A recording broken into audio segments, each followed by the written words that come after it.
and the Intergalactic Council, not to mention Kaldor. Through clenched teeth, Vander continued.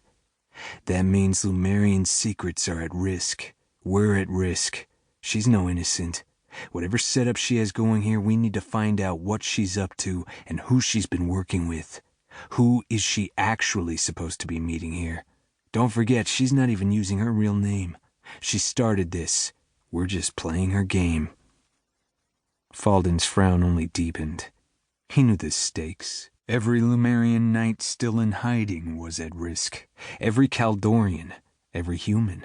She could jeopardize planetary defenses or expose a 2,000-year-old secret. A secret he and his men had worked tirelessly to hide, sacrificed everything to keep. He looked around at the happy couples and small groups of humans with a practiced eye. If there were any non-humans in the room besides himself or his Lumerian knights, he would sense their presence. He was ever watchful. After the attack on Earth, he was even more alert, ready.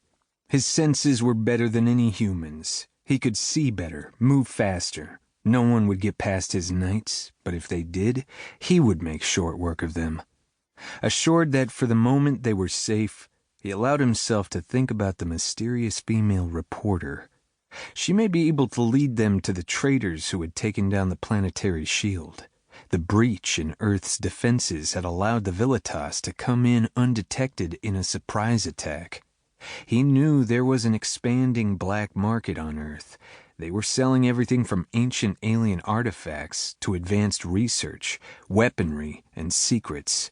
Maybe someone would know how to find Sevron Bashal, commander of the Kaldorian Earth base and a Lumerian royal. Sevron had disappeared during the Vilitas attack. They'd had no leads to his whereabouts until now.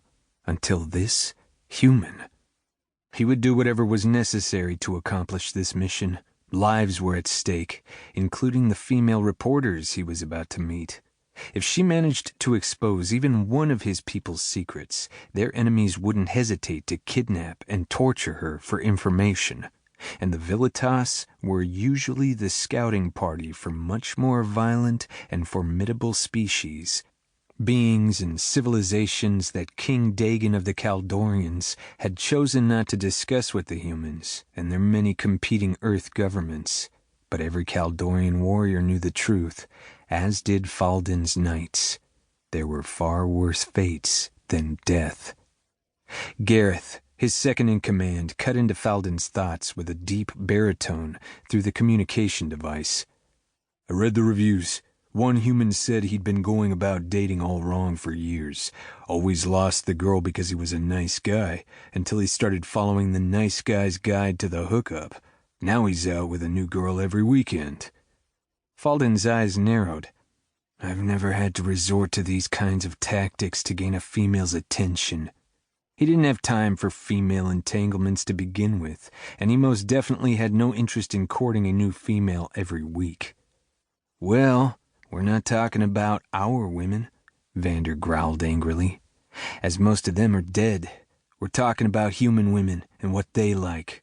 This human blogger guarantees results and is a popular and admired dating instructor on the planet. He has over 1 million followers on social media. Falden shook his head. Still an idiot. And if he's so admired, they're all idiots. Cassiel smirked. Knowing Vander, he probably tested it already. Must be the reason so many women have been crawling all over him since King Dagon made him start pretending to be one of his Kaldorian guards. Vander shook his head. No time for a test run, remember? He grinned, albeit reluctantly. Besides, we all know Falden needs help far more than I ever have. He's always working. Probably doesn't even remember how to pleasure a woman. He teased. Can you even remember a time he decloaked long enough to let a woman get a proper look at him? Falden's 3 warriors, the very best of the Lumerian knights, and his most trusted companions for nearly 2,000 years, continued to joke at his expense. His lips quirked with amusement, but the look didn't last long. Not with the nice guy's guide to the hookup burning a hole in his pocket. Gareth abruptly gave a hushed warning from his post outside the bar. Target